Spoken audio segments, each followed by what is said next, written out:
एक सुबह राजा कृष्णदेव राय असामान्य रूप से गंभीर दिख रहे थे। मेरे राज्य में बहुत कुछ गड़बड़ चल रही है, उन्होंने कहा। सभी दरबारी घबराकर आगे झुके। सीमा पर दुश्मन, खेतों में सूखा और प्याज के दाम बस बढ़े ही जा रहे हैं। राजा ने सिर हिलाया। और तो और मंदिर की घंटियां भी बजना बंद हो गई है। दरबार में मौजूद सभी लोग हाफने लगे। विजयनगर की मंदिरों की घंटियां प्रसिद्ध थी। घंटियों को हर सुबह और शाम प्रार्थना के समय बजाया जाता था और उसकी ध्वनि पूरे शहर में गूंजती थी। लोगों को शांति, भक्ति और मुफ्त प्रसाद की याद दिलाती थी। लेकिन पिछले एक सप्ताह से घंटियां शांत थी। कुछ लोग कह रहे हैं कि यहाँ अपशगुन है, एक मंत्री ने फुसफुसाते हुए कहा। कुछ लोग कहते हैं देवता नाराज हो गए हैं, पुजारी ने धीरे से कहा। और कुछ लोग कहते हैं कि घंटे की रस्सी चूहों ने खा ली, एक पहरेदार ने कहा। राजा ने सिंहासन पर जोर से हाथ पटका।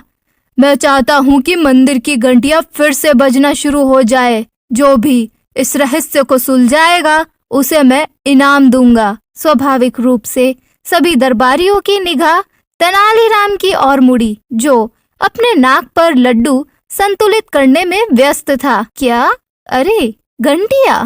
महाराज, मुझ पर छोड़ दीजिए, मैं उन्हें फिर से बजवा दूंगा। तेनाली ने अपनी जांच सीधे मंदिर से शुरू की। उसने देखा कि विशाल कांस्य घंटियां चुपचाप लटकी हुई थी, लगभग जैसे कि वे किसी कारण उदास है। मंदिर के पुजारी हाथ जोड़कर तेनाली के पास आए। रामा, ऐसा पहले कभी नहीं हुआ। हम रस्सी खींचते हैं पर घंटियां कोई आवाज ही नहीं करती, बस सुनाई देता है तो केवल सन्नाटा। यहाँ सुन, तेनाली ने अपनी भौहें चढ़ा ली। घंटियां नहीं बजती, कुछ तो गड़बड़ है। फिर तेनाली ने रस्सी खुद खींची। खट खट। घंटी में कोई मधुर ध्वनि नहीं, बस एक धीमी सी आवाज, जैसे कोई टूटे हुए ढोल जैसी। अजीब बात है, तेनाली बड़बड़ाए। कांसी की घंटियां यूं ही बजना बंद नहीं हो सकती, या किसी ने जानबूझकर बंद कर दी हो। तेनालीराम ने कनिष्ठ पुजारियों से पूछताछ करना शुरू की। क्या आप लोग घंटियां ठीक से बजाते हैं? तेनाली ने पूछा। एक पंडित अंगड़ाई लेते हुए बोला, बिल्कुल, लेकिन आजकल मैं बहुत थक गया हूँ।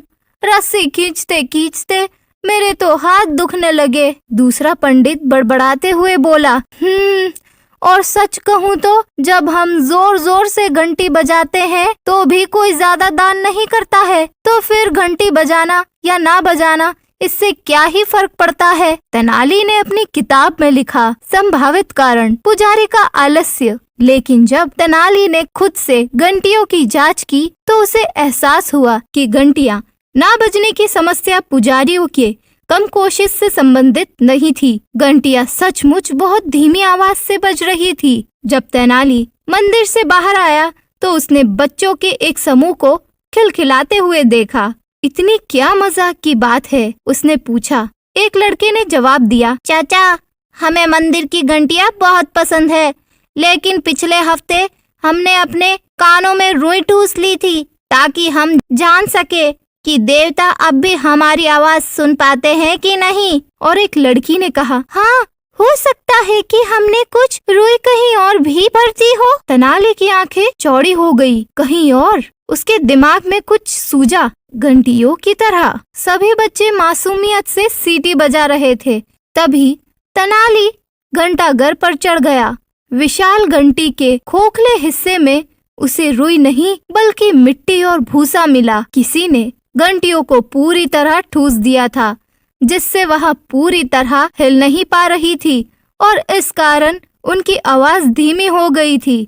लेकिन ऐसा काम कौन कर सकता है? इन घंटियों की आवाज से किसको तकलीफ हो रही थी? तेनाली जानता था कि इसका जवाब पुजारियों या बच्चों से नहीं मिलेगा, इसीलिए उसने रात के समय मंदिर के पीछे छिपने का फैसला लिया। तेनाली एक नींद में डूबे भिखारी का वेश बदलकर एक खंबे के पीछे इंतजार करने लगा।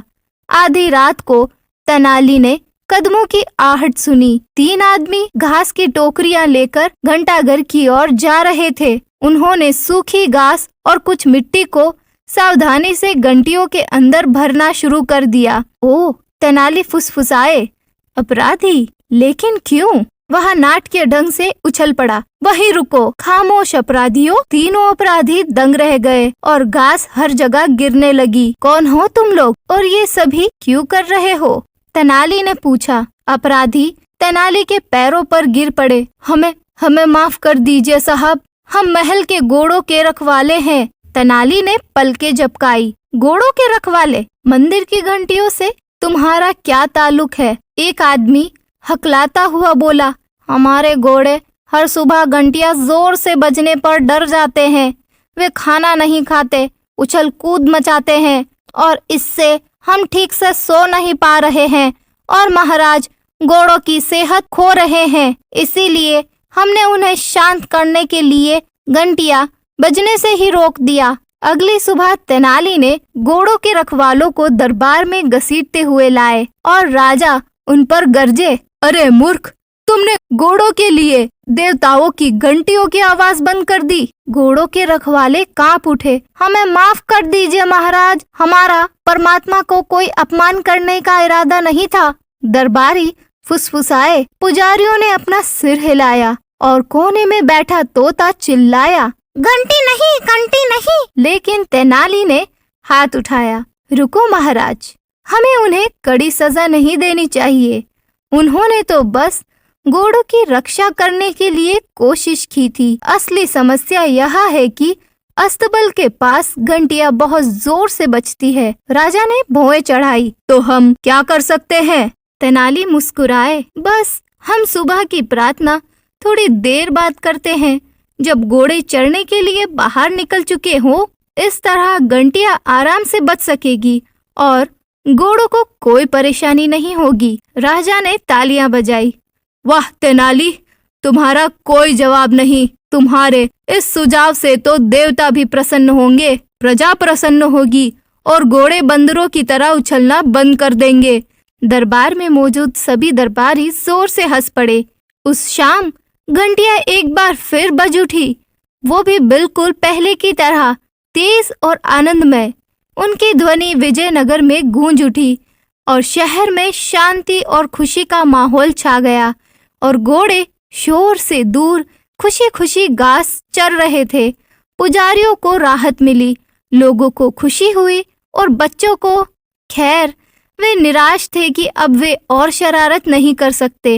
राजा तेनाली की ओर मुस्कुराए।